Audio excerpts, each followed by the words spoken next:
I believe AI can make us more authentic. If you're using AI to communicate as a leader, it's either making you more authentic or it's instantly destroying trust. Today I'm joined by Allison Shapira, Harvard lecturer and author of AI for the Authentic Leader. She works with top leaders, and what she's seeing is this: AI doesn't make them better communicators, it's making them redundant. Her solution? The AI authenticity loop.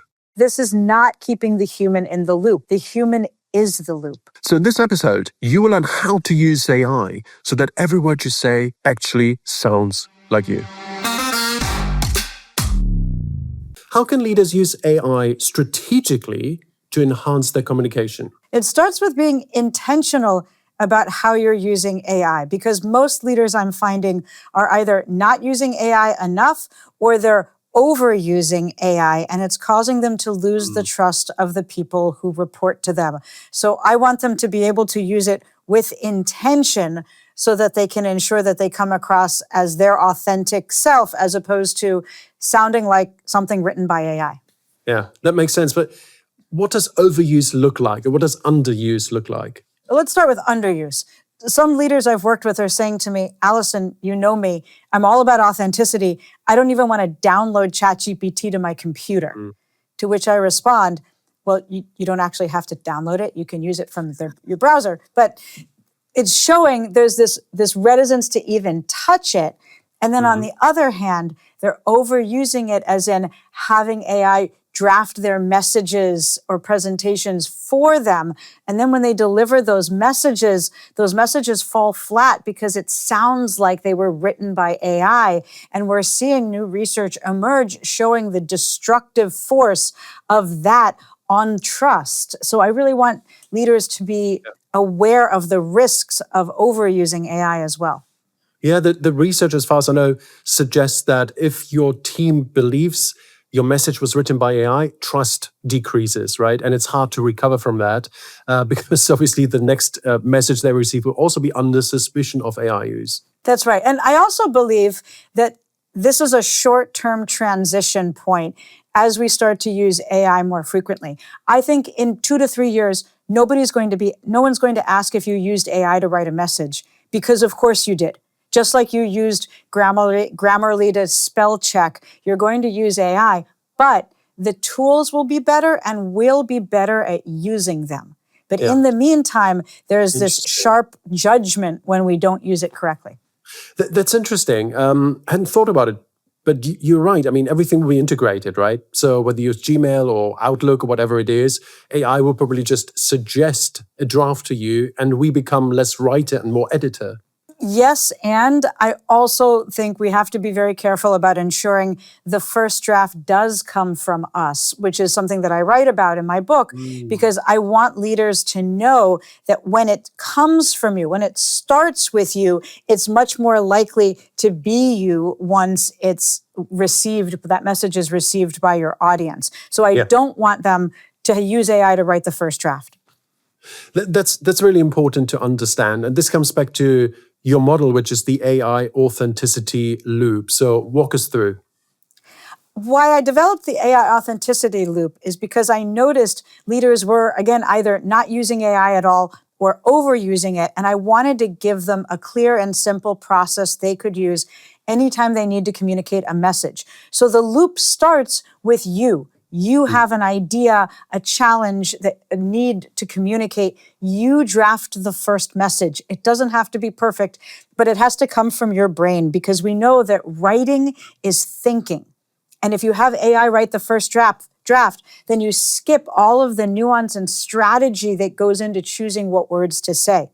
Then the second step is brainstorming with AI, or letting AI give you ideas for how you might present a message more effectively for a particular type of audience. Then the third step is you coming back in to evaluate what the AI came up with. And you're evaluating it for authenticity. Does it still sound like you? And for accuracy. Is it accurate? Because we know at this point in time, AI still hallucinates or makes up information.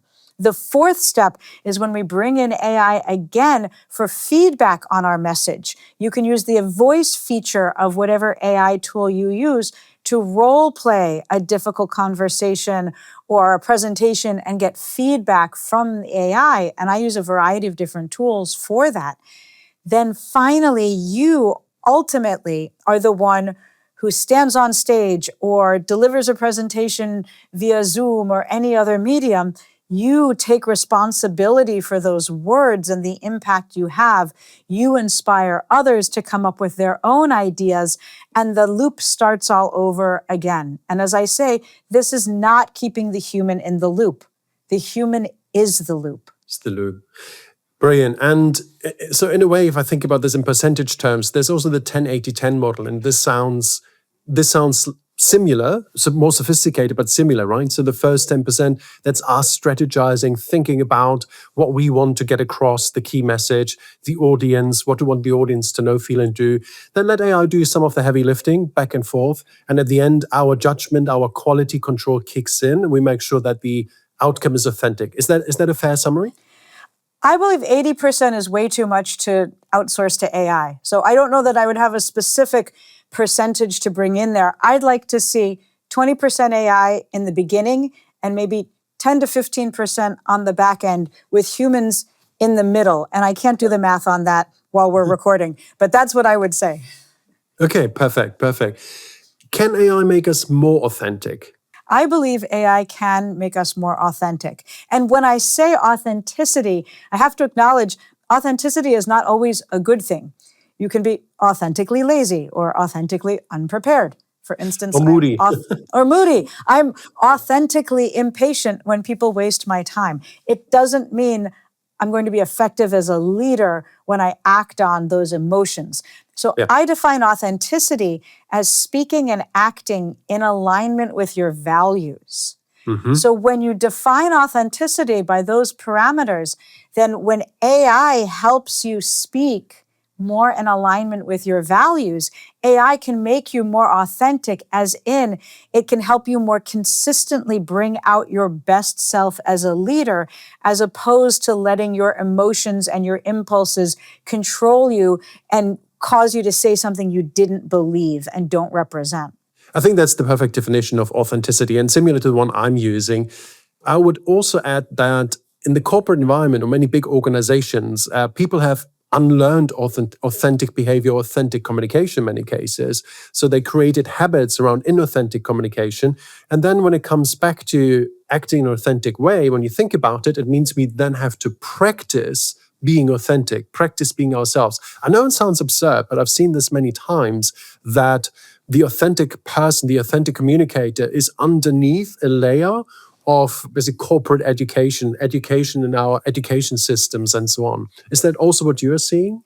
I so agree with you. I couldn't agree more with what you're saying, because we all have that authenticity within us, but especially the more senior we become in our career. And I've seen this with clients and organizations all around the world. It's global, it's cross-sector, it's cross-industry.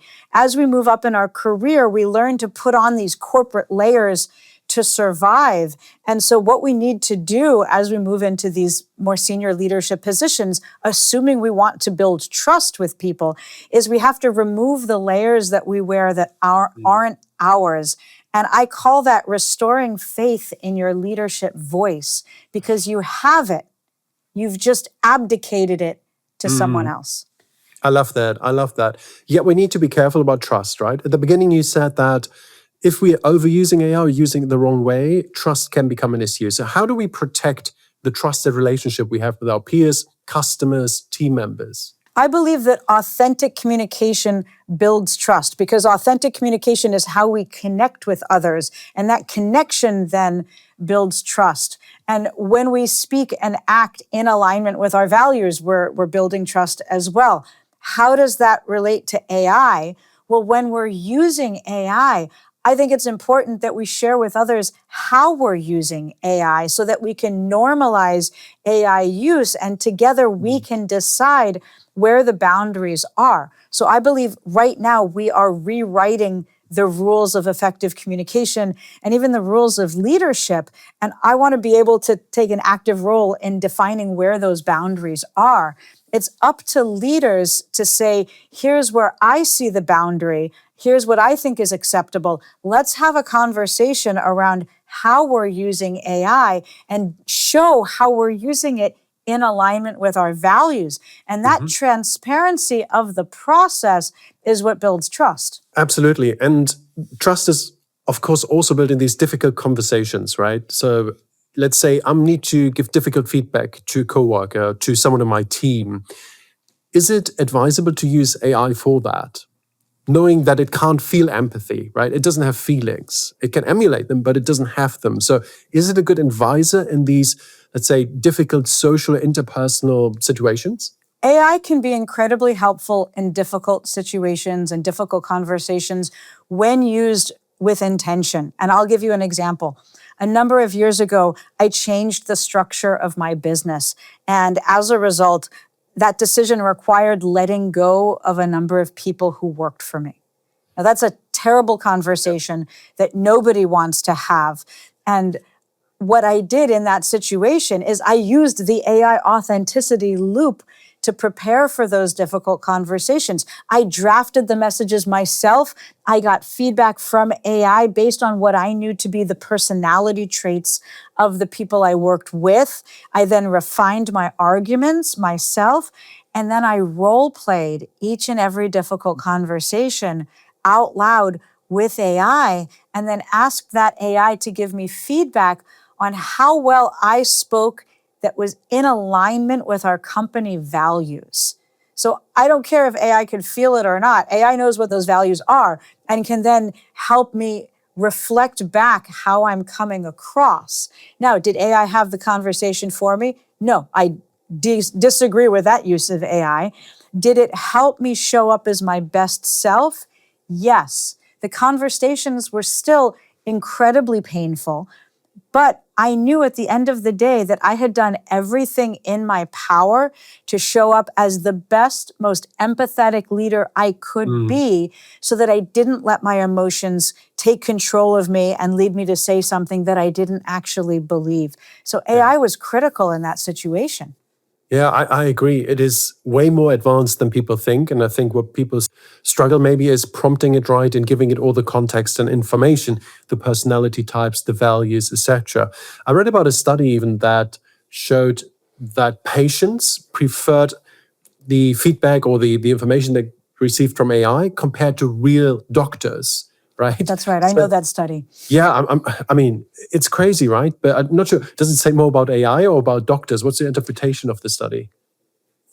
A couple of elements. It says more about the medical infrastructure that forces doctors to have such short time with each patient before they have to move on. So I think it says more about the system than about the doctors themselves. The fascinating component of that story, of that study, is that it's based on a version of ChatGPT that is, at this point in time, 2 years old. Wow. So the fact that it was such an old model of the AI, and yet it was still rated as more empathetic than doctors, shows us how much more effectively AI can demonstrate empathy than certain humans in certain types of situations. Yeah. 90% of presentations are forgotten within a day, and even the best ideas get ignored. Over the last 20 years, I've helped hundreds of leaders prepare for stages like TED and South by Southwest, and the difference is always the same. Top 1% communicators, they use a system, and this system is called the Perfect Presentation Planner. Download it now, it's free, link in the description. Is there a line you would draw and say, hey, there's certain interpersonal situations, conversations, where it's really 100% human? Like AI shouldn't play a role in this. Everyone is drawing that boundary in a different place. I go back to my statement that you shouldn't have AI write the first draft of the message unless you really don't care about the message and you just need to send something out and it doesn't matter if it's authentic or not. But whenever authentic communication is required, that first draft has to come from you. That I stand behind. For other situations, it's really important to know the privacy settings of the AI that you're using. and to know whether those conversations will stay private within AI or whether they will be something that could be extracted in the future for legal reasons or otherwise. So understanding what legal protections you have with the AI you're using is critical, especially if you're using your company's AI or your company's AI account, then Yeah. I'm not sure you have the same legal protections that you'd have if it was your own personal account. Yeah, it's a really interesting take. I always imagine this spectrum from 0% AI to 100% AI. And I totally agree, because if it is important to me personally, then it should be my first draft. Absolutely. If it is, hey, here three time slots, I could see my plumber or my dentist. That's cool. I'm happy for AI to take over. Customer service, 100%. I love to interact with AI chatbots because I don't have to wait online, right? It's quick, it's on point, etc. But in some certain interpersonal areas, a lot of people may say, hey, I got this, right? This is human to human. So I think it is partly personal, but I also fully agree with you that in leadership communications, write your own first draft and then go through the loop as you described it, the AI authenticity loop. Makes total sense to me. That's right, because at its essence, leadership is bringing people together to achieve a shared objective. And so that requires an authentic connection with people so that they trust you enough to come together to achieve that objective. And the more you bring AI into that process, the more you start to erode trust in you as a leader, because people start to feel that you've outsourced your leadership judgment to a machine. Yes. And then you're making yourself redundant, essentially, right? What's the point in having you around? And That's right. I just saw the news. Jack Dorsey, who founded Twitter, is now a company called Block, which is sort of dealing with the payments infrastructure, etc. He wrote the other day that middle management, they don't need it anymore. Because as he described it, the task that middle management had was to ensure that information flows up and down the company and things gets done, right? And he said, well, we don't need that anymore because AI has a worldview of the company based on holistic information. So middle management is no longer required. And that's not just a post, right? This is on top of, I think, they already cut staff by like 40% or something. So pretty big numbers here. What do you make of that? I don't agree with that statement. I find there's incredible value in someone interpreting even an AI's output and creating meaning from it. And the leaders, by virtue of their position and their portfolio, don't have time to pay attention all along the chain of a company's employee pipeline. And so the middle managers still play a critical role, in the future leadership pipeline of that company itself, and in interpreting meaning from what's coming up through that pipeline in terms of top talent, major issues. So I believe all of those roles are important. I do think we'll see fewer of them overall, which is going to be a problem as more and more companies reduce their workforce in hundreds of different industries. And I'm worried about that.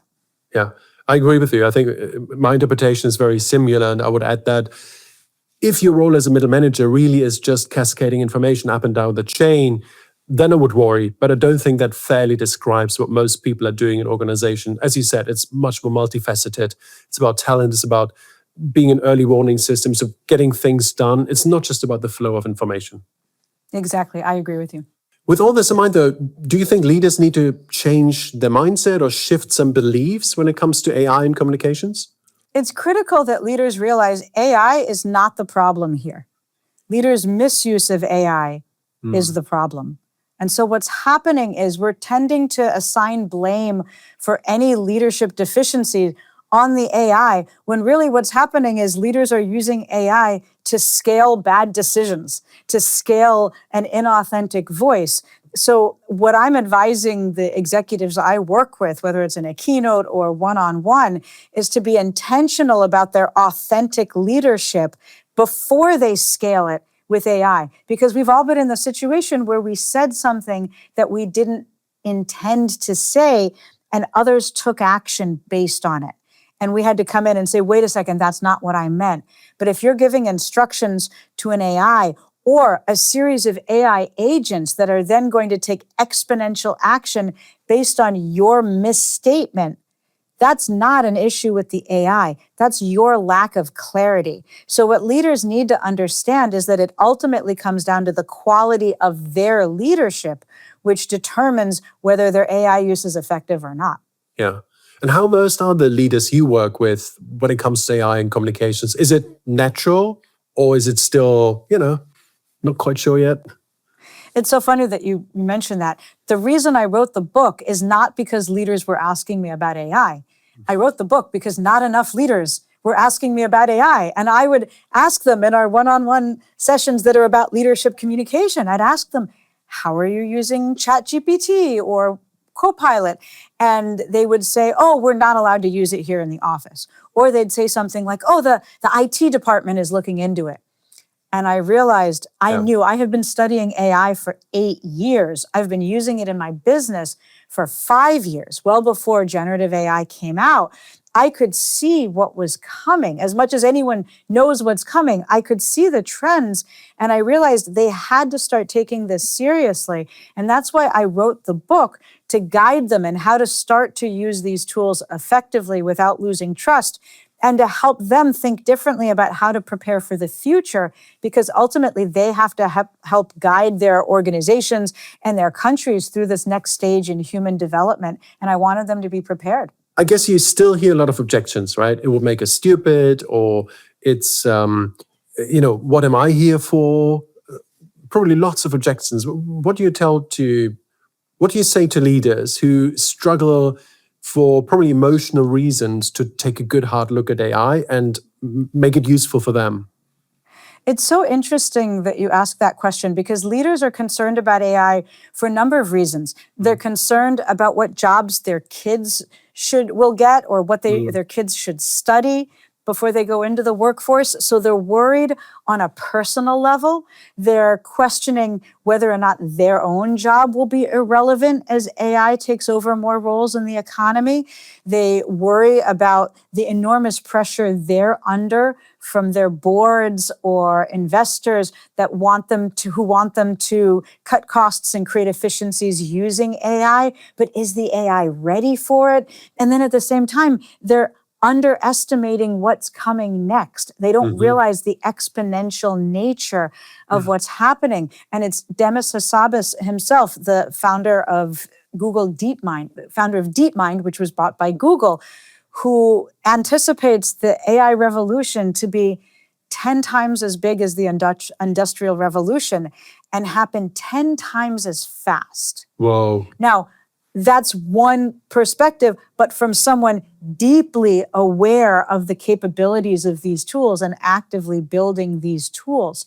So the challenge that I find is leaders are both under-preparing for the scale while they're over-relying on what the AI can do right now, and potentially letting go of people before the AI is really ready to take over those roles. And so we have this clash of expectations and capabilities, short-term thinking, long-term potential, and we have exponential technology that's coming up against human behavior and existential threats.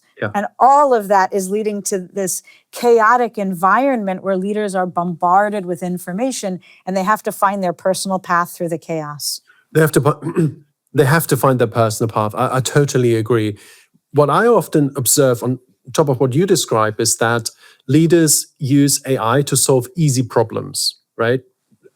Help with the presentation, help with the email, just volume stuff. And I have to tell them, look, try to get AI to help you solve your hardest problem, not your easy, like writing a better email. That's relatively easy, right? But what is your hardest problem? And they describe it and say, well, I'm pretty sure AI can help with that. And they hadn't even thought about it. They thought about the easy problems. Is that something you see as well? I do find that people might default more to the easier problems. And I'm fine with that as a starting point. I would rather have them use AI for easy tasks if they're not, rather than not use it at all. I do want I want leaders to ask AI how AI can help them with their challenges. And so I've developed AI chatbots and tools that my clients can use that help them have a dialogue with AI to find their own authentic voice. So I've created an authenticity GPT, which your listeners and viewers can actually find at my website, Yeah, we Allison link to that. Shapira. Yes, we'll link to it. It's AllisonShapira.com/AI, and they can download a resource guide that has that custom GPT, that chatbot that they can use to explore their own voice using AI. And so I want leaders to understand that they can have a dialogue with AI about AI's capabilities to help them solve their most pressing challenges. It takes an iterative process of communicating with these tools in order to be able to achieve that. But when they do that and when they share those use cases with others, now they're getting great ideas from one another. And that is even more reinforcing of trust in the office because people are open about how they're using it. Yeah, perfect. And let's say there's a leader out there who says, great, Allison, you got me, you convinced me, I should really take this much more seriously. It's not, bad per se, it's just how I use it and I need to get to grips with it. What are the first 3 steps this leader should take to anchor the LLMs, AI tools in their day-to-day work personally, but also for the team? Well, the first step would be to buy my book, which is available in several locations and is intentionally under 2 hours to read. Takes about 2 hours or less to read because it doesn't have time to sit on your bookshelf for 2 years. So that's why I published the book so that people could have it immediately as a resource. That would be the first step. The second step would be to look at what are their top 3 biggest challenges right now that are roadblocks holding them back. And I would share those challenges in a chat with whatever AI tool they're using, whether it's something through their work or in their personal life, whatever AI tool you're using, share these challenges and ask AI how AI can help them with these challenges and choose one and play around with it and start to realize how it can help you. Don't do it when you're in a rush and you have a meeting in 10 minutes and you're trying to do something quickly. Spend an unrushed hour, whatever your productive or creative time of day is, with the beverage of your choice, whether it's coffee, tea, or something else, and have this exploration with AI about the challenges you're facing. That's where I would start. Yeah, perfect. And if there's still resistance in the team, how can I get my team on board? Because they may have similar feelings and there may be some early adopters or some people who are quite advanced, and there are some people who may be laggards. I see this with a lot of leaders who are in large organizations where AI first was banned, and now those organizations are rolling out AI across the enterprise, and they expect everyone to become AI champions within their office. And there's a variety of AI use that people are adopting. And there's a lot of mistrust because people still feel what if AI is going to take my job? Are you just having me use these tools so that AI can learn my job? And leaders cannot influence others if those leaders don't understand what's really going on. What are the concerns of those individuals? And so I would recommend having an open conversation, whether it's during an annual town hall or in smaller group listening sessions, where these leaders understand what's really a concern, what's really on the mind of their employees, so that they can acknowledge it. Or even if they don't have the answers, they can say, I understand that's a concern. If I were in your position, I would feel exactly the same way. So I see why you're saying that. Here's why I think it's going to benefit us, and here's how I think it's going to benefit you and make your life easier. But we can't change their behavior until we understand and acknowledge their concerns. Absolutely. And let's inverse this.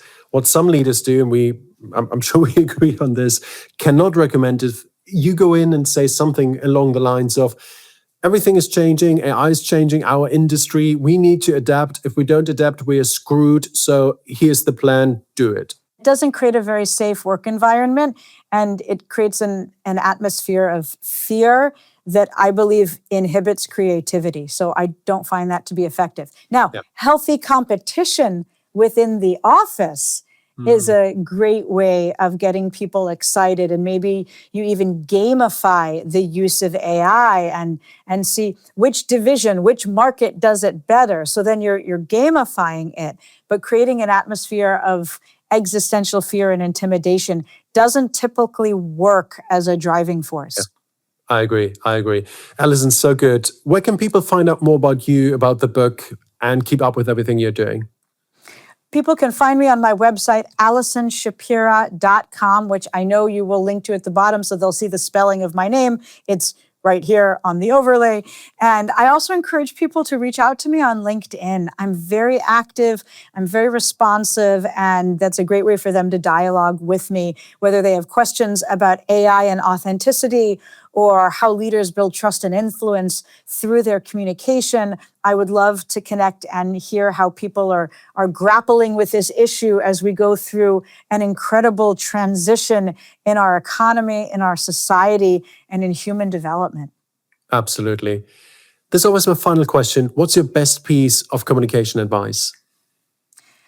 My best piece of communication advice is to stop acting like everyone else expects you to be and be who you are at your best.